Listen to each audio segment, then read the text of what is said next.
Good evening, everybody. It's Steve with Real Progressives. I've got an exciting opportunity tonight. I get to speak with none other than TYT Politics, Jordan Chariton. Please follow them on YouTube, follow them on Facebook. You've seen them everywhere, so it doesn't really need much introduction. So with that, I'm going to bring my friend Jordan Chariton out onto the site. Welcome, Jordan, to Real Progressive, sir. Hey, thanks, man. Long overdue. Yeah, absolutely. So look, I have been a follower of yours for some time now, and quite frankly, you are one of the very few people who, when you go live, I don't sit there and have to put on my decoder ring to figure out whether you're trying to guide me into some trap that's going to put me back into the clutches of Nancy Pelosi or someone else. So tell me real quickly, what has it been like to be as TYT Politics covering the primaries and covering the election, et cetera? What is it like to be on that side of the game as opposed to in the Young Turks itself? I mean, it seems like you've got a niche for yourself, and we're loyal fans, man. Talk to me. Yeah, I mean, honestly, I'm very lucky. There's not many outlets you could work for that essentially, when I tell them, hey, I think I should go here, Cenk says, all right, go, brother. You know, the Young Turks has gotten some criticism for the amount they cover Trump. I've actually publicly said I agree. I think they cover Trump too much. But that's also the beauty of the Young Turks. I could say that, and I'm still with the Young Turks. But covering the primary and now covering post-primary, you know, the corporate media, the corporate elite do not like people like me who don't have Trump derangement syndrome. I got a lot of crap, me, Jimmy Dore, a lot of other independent media for covering Hillary Clinton critically. You know, I didn't particularly feel that being the 200th person to tweet out the same story on Donald Trump added anything to viewers. And I feel the same way now. I mean, I'm covering him more because he's president, but I obviously I'm in the field a lot. I think it's more important to cover, you know, Native Americans getting brutalized, you know, oil companies in concert with the police trying to criminalize the First Amendment, big oils take over, all these things. Yeah, they're linked to Trump too, but there's plenty of other corrupt and unjust things going around the country that need spotlighting. So that's what I'm trying to do. I mean, I'll cover Trump where I see it necessary, but I'm still going to cover the Democrats because I think a big risk we have here, if we just you say, yay, the Democrats are part of the resistance, and you follow Nancy Pelosi and Chuck Schumer as they stand on stage with Bernie, which I'm sure we'll get to, you know, you're basically just giving them cover for the fact that they are still bought off. And you are going to basically, when the country predictably turns against Trump, put these same people back into power. And I think that's dangerous. You are spot on. I mean, for real, I couldn't be more in agreement with you. So when you go back looking through the way the primaries went, you know, it was particularly beautiful watching some of the coverage you did, in particular, the Donna Brazile moment. Talk to us a little bit about your experience with old Donna Brazile. Yeah, I never met her before. I don't know her. Seems pleasant enough, but obviously, you know, she was just a symptom of a much larger sickness. So, you know, it's not easy for me to book interviews. It's usually go up to them when they don't expect you and just, you know, take your shots. And I knew what was going to happen. I knew she was going to get into her talking points. Fortunately, as part of the Young Turks, you know, I'm not scared of losing access. You know, Young Turks doesn't have me to get interviews with politicians. You know, they have me to hold them accountable. So with that freedom, you could be aggressive. And, you know, it's a delicate balance because I knew, especially with her, if I was aggressive, she was going to try to make it seem like I'm a racist or I'm sexist or I'm whatever. And I think within like 45 seconds, she said I was badgering her and badgering women and all this. But I think what's really sad about that was what I did is really not remarkable. It's what journalists should be doing every day. It's actually what a lot of journalists in Europe do. Like Great Britain is a lot more aggressive than the United States. Like they come to play. So when I basically called her out on her nonsense and, It's funny because what people don't see is everybody around me was like looking at me like, what are you doing, man? You're not supposed to do that. The reporters too. It's like that wink and a nod. Like we're supposed to hold them accountable.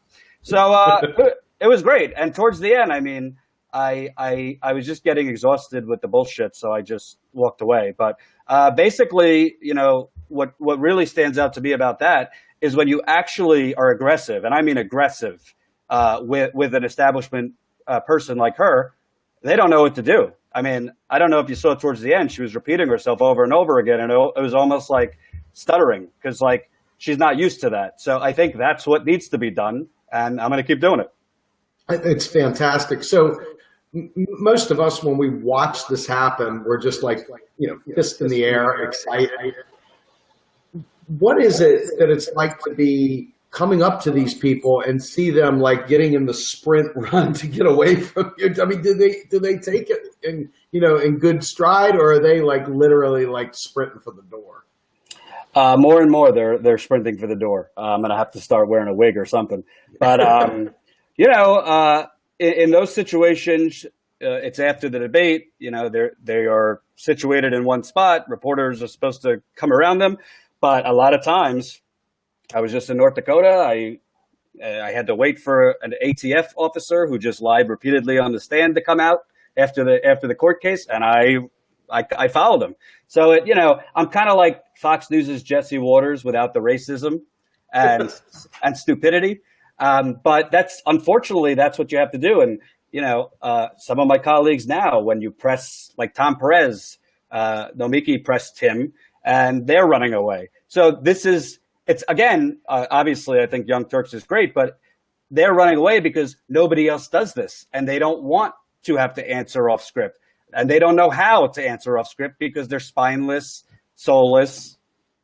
I don't know Tom Perez, but he's got nothing. It's nothing different. It's that same old record. So for me, it's exhilarating because I have a healthy anger. I'm very, very angry about the economic inequality in this country. The injustice, the social Darwinism that has taken over this country over the last 30 years. Figure it out for yourself. You're shit out of luck economics for the majority. So I think for me, it's exhilarating when I could get up and, respectfully, I'm not trying to like hammer her over the head, but it's good. It's exciting when I could get up in front of these people because the more we expose these people, I think the more it's like Bernie's movement, the more it gets out there on social media, this and that, the more the wider public understands the emperor, the empress, they have no clothes. Amen. So, Jordan, we were talking a little bit beforehand about some of the direction that you see the movement going. And, we've got the Green Party going this way. We've got Nick Branya with his draft Bernie for a People's Party going that way. We've got the Progressive Independent Party working with Nick. Then we've got now the Justice Democrats, and we've got Our Revolution, and we've got a lot of splinter groups going all over. And you even raised the point that Democratic Socialists of America have seen their membership rise significantly. What do you see as the future of this movement? Is it possible to heal the divides, or is it something that Bernie was a true uniter, and really at the end of the day we're the People's Front of Judea and the Judean People's Front? I mean, do you see a unity here, or is it just being blown away by the MSM? Where is it going? Well, before I get into like what's the right way, I think I see a troubling thing that I actually started seeing when Bernie officially was out. That I think a lot of Bernie supporters, as well as me, I think had a whole process. It was obviously undemocratic, corrupt. I think it kind of bleeded over into like if your friend or the media person you follow has a different take than you or want to go a different way, it's almost like very polarizing and very like no, you're a sellout. And I think it's dangerous when the progressive movement starts to get into this like groupthink territory where we all, if you don't agree with me, you're out. You're a sellout. You're establishment. I've seen a lot of that, even towards me, and I'm one of the least establishment people I know. So that's one thing. I think everybody needs to kind of take a chill pill and say, I don't think there's one uniform right way. what the best way that I think has the best chance to win, unfortunately, is not the Green Party. It's not because I disagree with the Green Party's policies. I don't. I actually like Jill Stein. I voted for her. I've been open about that. But the bottom line is there's realities, and they got 1%. I don't mean to demoralize them, but 1% is a long way from being a real threat. And I think there's a lot of reasons they got 1%. But the bottom line is, to me, there are opportunities a la the Tea Party, without the racism, without the Koch brothers funding us and spinning it off as a grassroots movement. I think the most successful way and the most obvious way that we could actually score some wins is primarying the hell out of corporate Democrats, and there's a lot of them up in 2018. I'm not going to be a homer and say the way is the Justice Democrats, because then I would just be a homer for the Young Turks. But I think the bottom line is, you even see it at the DNC chair forums. You have this young guy, I think his name's Sam, if I'm correct. Sam Ronan, yep. Yeah.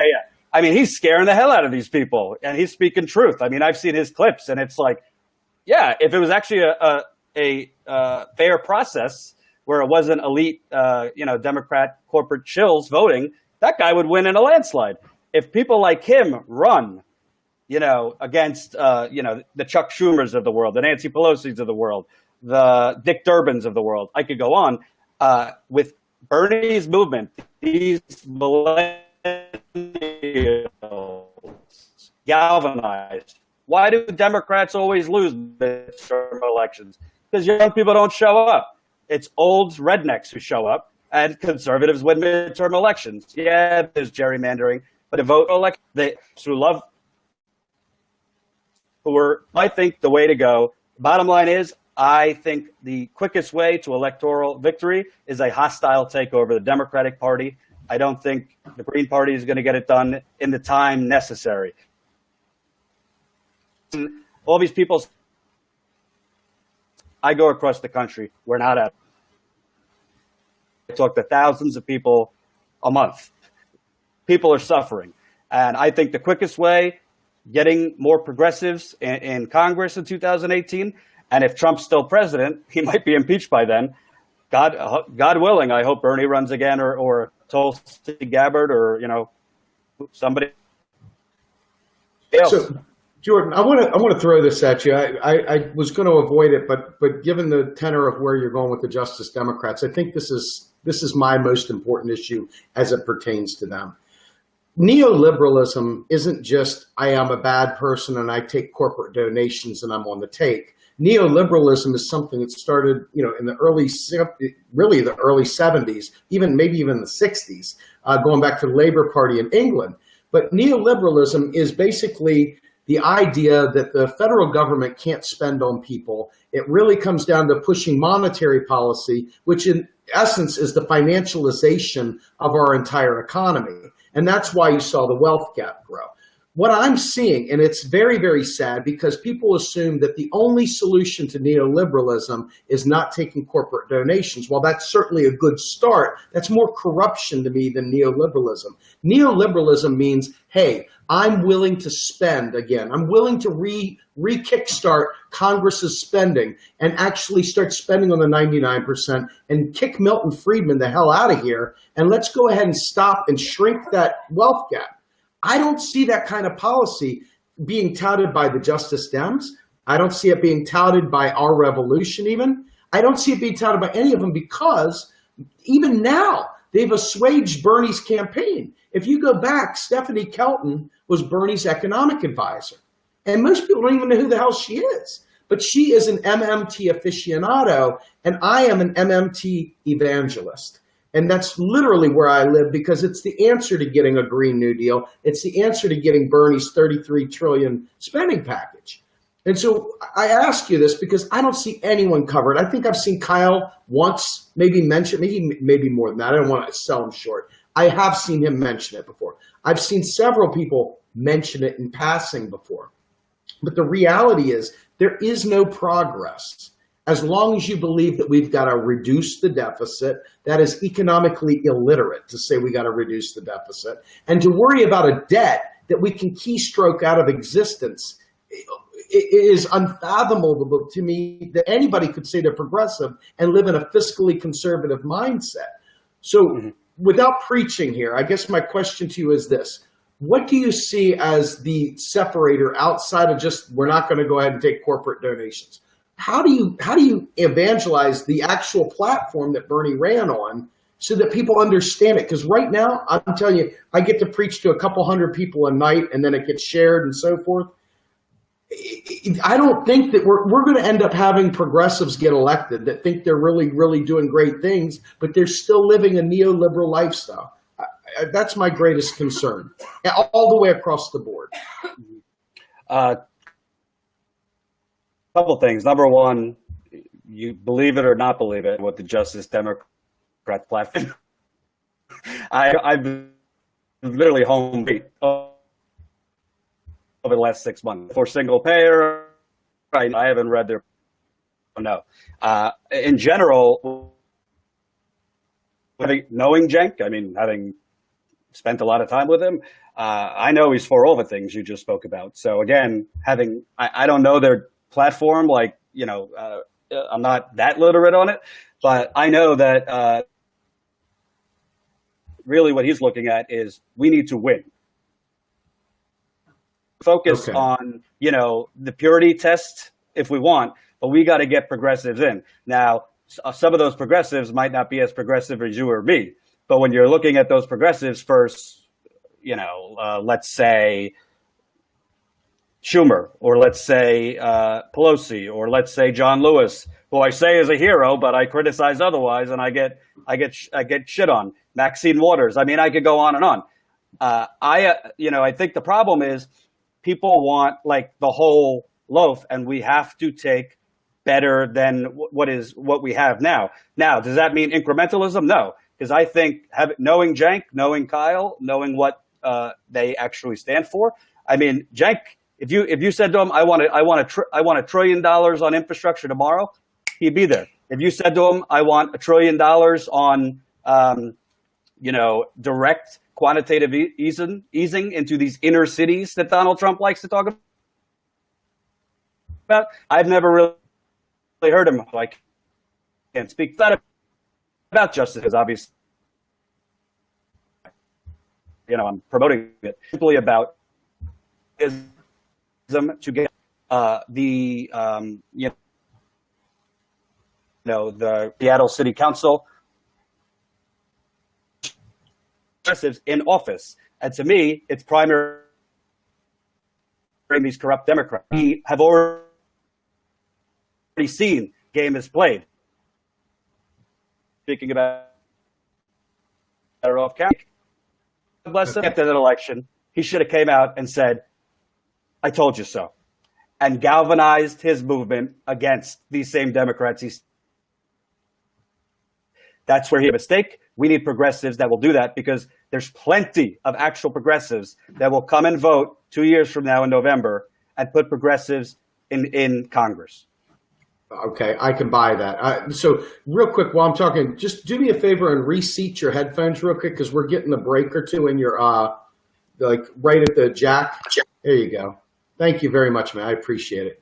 All right. So I appreciate your answer. Basically what you're saying is perfect is the enemy of good. And you're basically saying, hey, we need to get some people in there that are like in the zip code as us to even make any progress. And I hear you, because if we want to be 100% pure, we'll be kicking and screaming for the next 30 years while they continue destroying the country. That's just the truth. Get people in office, and if they are not progressive as we want, we will. But I would gladly take a lot of these progressives I'm seeing over any of these establishment Democrats any day of the week. I don't care if they're progressive, Green Party, a marshmallow. I don't. Just instinctual. I know these people will actually come in and fight. Okay. So talk to me a little bit. Speaking of fighting, you've been in Standing Rock a lot, and we've got an incredible amount of footage from you out there, and you've been a hero to us, quite frankly. Talk to our people here about your time in Standing Rock and what's going on today. I just left yesterday. It was my 7th time there. And, Standing Rock is not just an environmental story, and it's not just an indigenous rights story. It's kind of got the whole mixed bowl of everything. You got Native American rights being trampled on, which is nothing new. These oil pipelines really poisoning our water and our land. You've got corruption. You won't hear the mainstream media talking. Trump is literally invested in this pipeline. Can you imagine if it was President Clinton? She was invested in the Dakota Access Pipeline and rammed it through. We'd be out on the streets. But nobody is talking about the fact that Trump has shares in 2 of the parent companies of this pipeline. So does Rick Perry, his energy secretary, who we just elevated. He was on the board of this pipeline. So credit to Trump. He's not trying to hide his corruption at all in the pipeline. And why I think this story is so important. Putting under the second largest water source breaks. It's not if, it's when it breaks. You're talking 18 to 20 million people whose water is going to be contaminated. Also, a greedy oil company and Trump can make the pro-pipeline people these trolls who come after me. Oh, it's for energy independence. And do you have gas in your car? This is all for foreign exports. It's been reported over and over again. Most of these pipelines are for foreign exports going on. Trump, it's going to create thousands of jobs. No, it creates a building. But with that comes a certain level of white privilege. I've been down there. It's changed my view. The story of the nation there, and you interview hundreds of them, and you see just the brazen, trampling of their human rights. The fact that these government officials are stealing their land, not honoring treaties. You see the police force, a public police force, brutalizing unarmed people for months. I mean, one girl has had her arm nearly blown off. Another Native American lost her eyesight. Countless, I'm talking hundreds of people have PTSD and all sorts of things. Tear gas, pepper spray, rubber bullets, all this stuff shot at you. And the victims, which are the water protectors, are charged with felonies. All of this is happening in America. Well, I got news for you. All these folks talked about, oh, you're normalizing Trump. We can't normalize Trump. Well, don't normalize,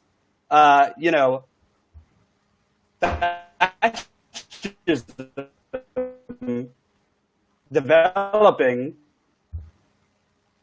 because Dakota, it's been a very rough story to cover, but it's very important piece today, basically saying the meeting's over in South Dakota. I mean, I could go important story. I think that I wish more of the protest against it would talk about Trump being invested, because unfortunately that's the only way the media will cover it.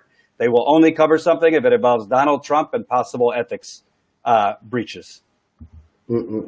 Okay, so I just want to thank you. We're right up against. We got a couple minutes here. Personally, I watch you, and it's the bottom line is I know that we share the exact same sensibilities. The only difference is that I'm more of in an activist role mentally, in terms of I'm just trying to push people to a certain place. There's no election going on. There's no point in toning it down right now. Now is the time to turn it up, in my opinion, because we need to make sure that the sacrifices and the trade-offs when it comes time for an election are mitigated. Because if we kind of forget about it and we just keep pointing at Trump, to your point, the more we point at Trump, the more palatable these corporate Democrats look. And that is the worst possible scenario, in my opinion, for this movement, is to somehow or another give them a second shot at life, or a 50th shot at life, as it were. So just want to talk to you 5 seconds more, drop down what's coming up for Jordan Chariton and TYT Politics next. Well, just on that note, I've criticized Bernie. He should not be on stage with Chuck Schumer. He should not. In that case, I am pure. I do not accept. Chuck Schumer is everything wrong with politics in America, and someone like Bernie should not be legitimate anything with him. People probably don't even know there's another lead poisoning that went on here. It's the new Flint, but it might actually be worse. This is a low-income Latino and low-income, and essentially, right now it was declared a disaster declaration. So I'm here to cover working with this because they don't want to find how bad it is. Eric, I'm pretty much kind of a fly by the seat of my pants. I don't really play most of the time, but I'll be covering whether it's environmental. I want to cover more of the state-by-state corruption going on because there's a lot of it. South Dakota literally just repealed a ballot measure that was voted on by voters, an anti-corruption ballot measure. They just repealed it. So I'll be covering both the environmental stuff as well as the corruption stuff. And maybe I'll get in Donna Brazil's face again. That would be great. I would like it very much. We have, to be fair, Be Live was a quick around to get to have you on the show. We have a much better setup. We use Skype and we have something called OBS and we can do all sorts of fun things. But I hope we get another shot to have you on. I'd really like to be able to have you on again, Jordan. You're an amazing guy. I'm a big fan. So thank you for your time. And again, that's TYT Politics, Jordan Sheraton. Find him on YouTube, all over the place. We follow you, sir. Thank you so much and have a great night, man. Thanks, man. All right, buddy. Have a good one.